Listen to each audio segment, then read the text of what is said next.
안녕하세요. 오늘 하루도 사탐데이 도아쌤입니다. 오늘은 2024학년도 9월 생활과 윤리 모의평가 오답률이 높았던 문제들만 뽑아서 문제풀이 시작하겠습니다. 우선 6번입니다. 6번은 생활과 윤리의 꽃이죠. 환경윤리에 대한 문제가 나왔어요. 우선 내용부터 살펴보자면 갑을 사상가들 중 적어도 한 사람이 긍정할 진술로 적절한 것을 고르라고 합니다. 갑, 을이 각각 누구인지 문제를 한번 살펴보면은 갑, 인간은 생명공동체의 한 구성원에 지나지 않는다.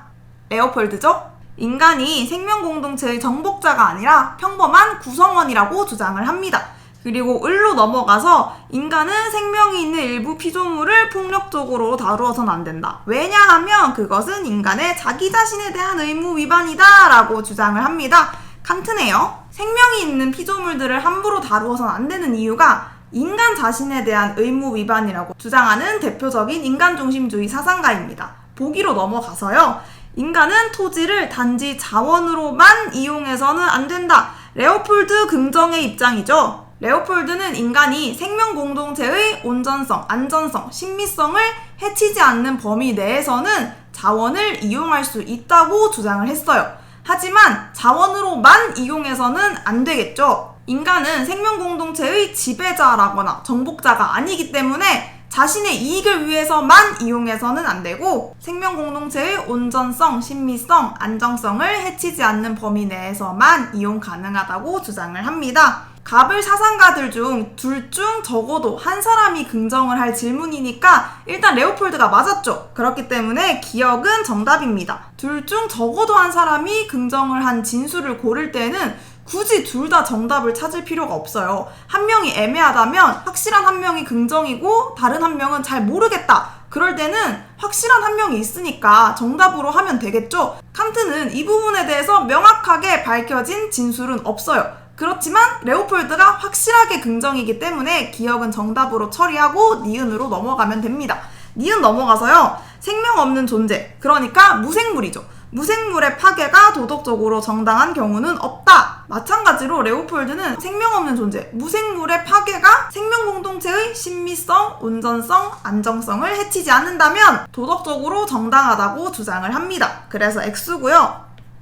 칸트는 인간중심주의자니까 생명 없는 존재의 파괴가 자기 자신이나 타인, 즉 인간에 대한 의무를 위반하지 않는다면 도덕적으로 정당화될 수 있겠죠. 그래서 둘 다 X입니다. 니은은 정답이 아니겠고요. 디귿으로 넘어가서 자연에 속하면서 권리를 가질 수 있는 개별 존재가 있다. 이 부분은 6월 모의고사 때도 레오폴드 부분에 나왔어요. 레오폴드는 동물과 같은 개별 존재들은 자연에 속하면서도 존속할 수 있는 권리를 가진다고 주장을 합니다. 그래서 O고요. 칸트는 대표적으로 인간이겠죠. 인간이 자연에 속하면서도 개별적으로 의무도 가지고 있고 권리도 가지고 있는 존재입니다. 적어도 한 사람이 긍정인데 둘 다 긍정이니까 디귿은 정답이겠죠. 리을 자신 이외의 존재에 대한 도덕적 의무는 성립 불가능하다. 요거 레오폴드 X겠죠. 인간 자신 이외에도 생명공동체, 대지 이런 것들에 대해서 우리는 보호해야 할 도덕적 의무가 있기 때문에 X고요. 칸트 또한 X입니다. 왜냐하면 칸트의 의무는 크게 자기 자신에 대한 의무와 타인에 대한 의무 두 가지로 나뉘어요. 그렇기 때문에 자신에 대한 도덕적 의무 플러스 타인에 대한 도덕적 의무가 있기 때문에 성립 가능하죠. 그래서 정답은 기억 디귿 2번이고요. 7번 넘어가서 7번은 생활과 윤리에 새롭게 나온 문제 유형이에요. 어렵진 않으니 한번 다 같이 살펴보면 대전제, 소전제 결론이 나와요. 우리 3단 논법 많이 들어봤죠? A는 B다, B는 C다. 그래서 A는 C다 라는 건데요. 인간의 평등권을 침해하는 행위 A를 허용해서는 안 된다. B, 우대정책 C, 허용해서는 안 된다. B가 나왔어요. A는 B, C는 A. 그래서 C는 B와 같은 형식이 되어야 되고요. 우대정책이 C였으니까 소전제는 우대정책은 인간의 평등권을 침해하는 행위이다 라고 알 수가 있겠죠. 왜냐하면 우대정책이 C, 인간의 평등권 침해가 A였으니까 바로 문제로 넘어갑니다. 이거는 세세하게 선지를 볼 필요가 없어요.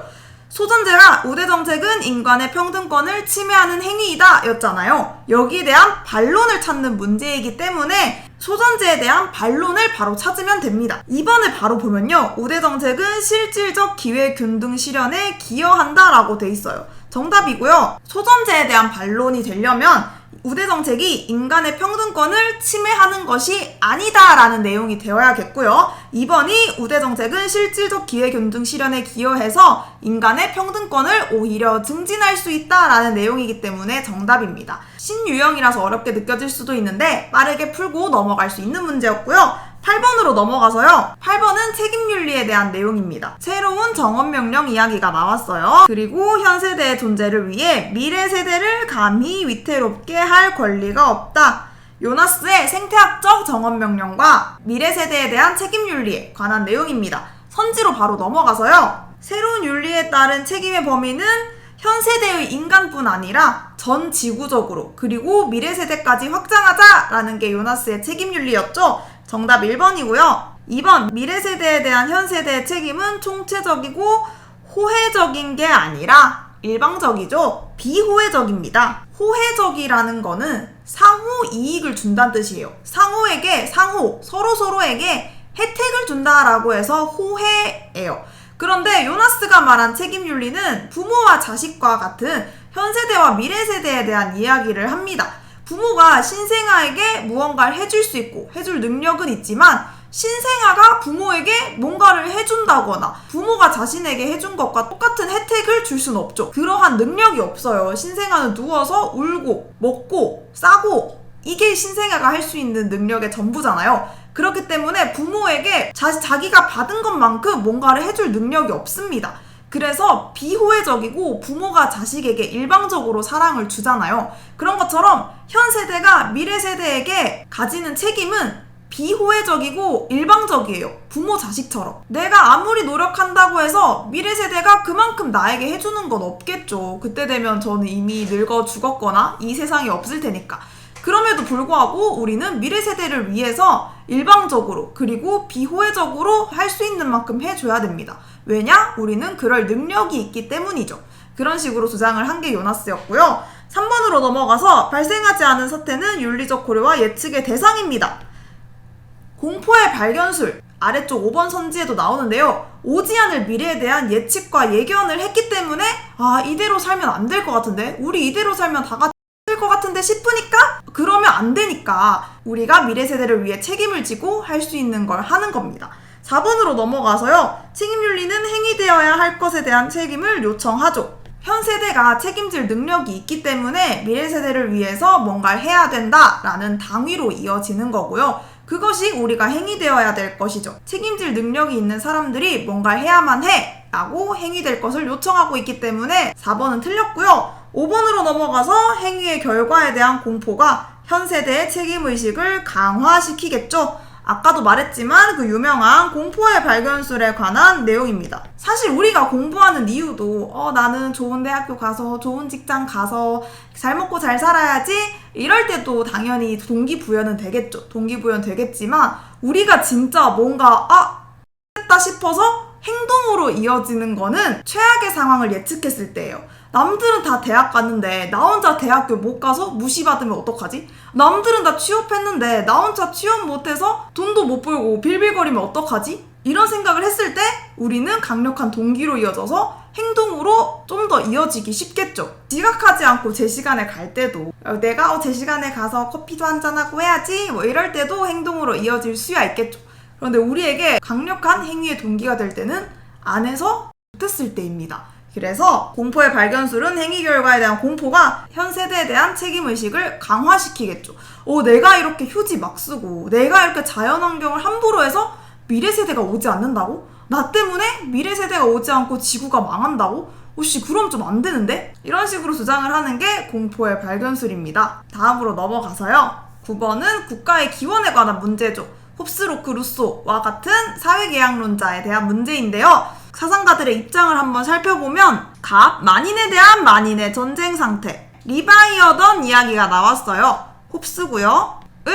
인간이 공동체를 결성하고 스스로를 정부의 지배하에 두고자 하는 가장 주된 목적은 그들의 소유 보존이다. 로크네요. 인간이 국가를 만든 제일 큰 목적이 소유 보존이라고 주장을 하는 건 로크죠. 소유에 관한 이야기를 로크만 하는 것은 아니지만 로크가 제일 먼저 체계화시킨 개념이기 때문에 로크에게 아주 중요한 개념입니다. 그리고 보기로 넘어가서요. 절대 권력은 시민의 소유를 보호해야 할 의무가 있다. 갑 이거 정답입니다. 여기서 절대 권력은 리바이어던, 즉 왕을 의미하죠. 왕은 시민의 소유를 보호해야 할 의무가 있습니다. 로크가 소유권 개념을 너무 강조한 건 맞지만 로크만 이야기한 건 아니에요. 국가 이전에도 사람들이 살긴 살았어요. 그런데 굳이 국가를 만들어서 계약을 맺은 이유는 국가가 자신들의 생명, 자유, 재산 등을 좀 더 잘 보호해주리라 믿었기 때문이에요. 특히 홉스는 자연상태 때 인간들이 만인에 대한 만인의 전쟁 상태라고 해서 서로가 서로를 죽고 죽이고 서로의 재산을 뺏고 빼앗기고 이런 상태라고 했죠. 전쟁 상태라고 했으니까. 그런데 굳이 국가를 만든 이유는 자신의 생명을, 자신의 재산을 좀 더 잘 보존받으려고, 보호받으려고 만들었다라고 주장을 합니다. 그래서 정답은 기억 맞고요. 니은으로 넘어가서 인간 본성으로 인해 자연 상태는 전쟁 상태일 수밖에 없다. 요것도 정답이죠. 인간의 본성을 기본적으로 악하게 보았기 때문에 자연 상태를 전쟁 상태라고 하는 거죠. 인간이 태어나기를 착하게 태어났다면, 선하게 태어났다면 굳이 우리가 국가가 없더라도, 법이 없더라도 서로가 싸우고 서로 걸 뺏고 전쟁 상태까지는 가지 않겠죠. 그런데 인간의 본성이 애초에 악하다고 보았기 때문에 국가가 없다면, 법이 없다면, 절대적인 하나의 권력이 없다면 인간들은 서로의 물건을 뺏고 빼앗기고 서로의 생명을 해치고 해침당하고 이런 전쟁 상태라고 주장을 하는 겁니다. 그래서 인간의 본성으로 인해 자연 상태는 전쟁 상태일 수밖에 없다. 정답이고요. 자, 넘어가서 디귿은 로크에 관한 문제입니다. 로크는 자연 상태의 인간은 자연법을 이해할 수 있는 이성을 가지고 있다고 봅니다. 그렇기 때문에 틀렸어요. 자연법을 이해할 수 있는 능력이 있다입니다. 왜냐하면 이성을 인정을 해요. 심지어 자연 상태에서 인간들은 자연법까지 가지고 있어요. 그 자연법을 각자 판단하고 집행할 수 있는 능력까지도 있다고 봅니다.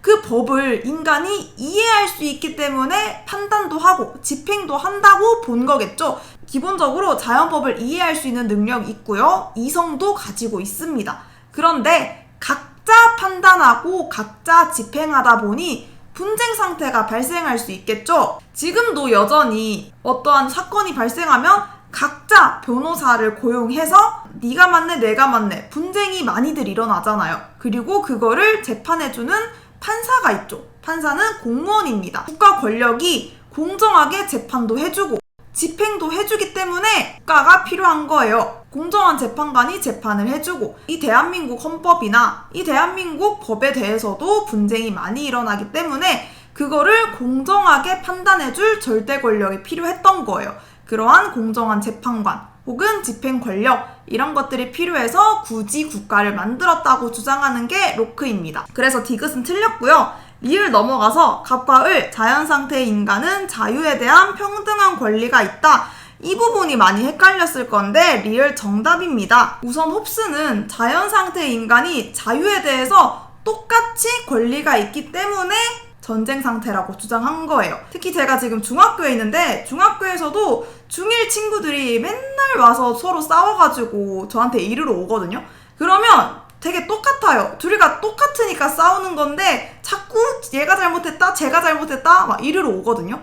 그런 것처럼 얘네가 평등하게 똑같이 권리가 있으니까 전쟁 상태가 발생한 거예요. 평소에도 많이 하지 않아요? 똑같은 것들끼리 싸운다고? 보면 커플들도 싸우는 애들 보면은 똑같은 것들끼리 만나서 싸우죠. 그런 거 보면 홉스도 우리가 자유에 대해서 똑같이 평등한 권리를 가지고 있기 때문에 똑같은 것들끼리 싸우는 거예요. 그런 느낌이고요.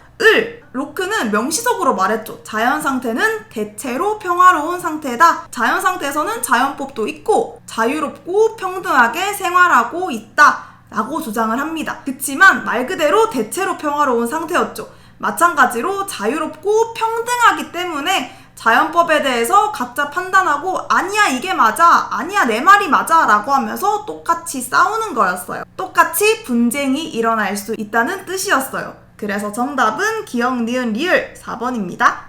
오늘은 6, 7, 8, 9번에 대한 문제풀이를 해봤는데요. 다음번에는 10번부터 이어서 또 오답률이 높았던 어려웠던 문제들 위주로 다뤄보겠습니다. 오늘도 재미있고 유익한 시간이었으면 좋겠습니다. 오늘도 사탐데이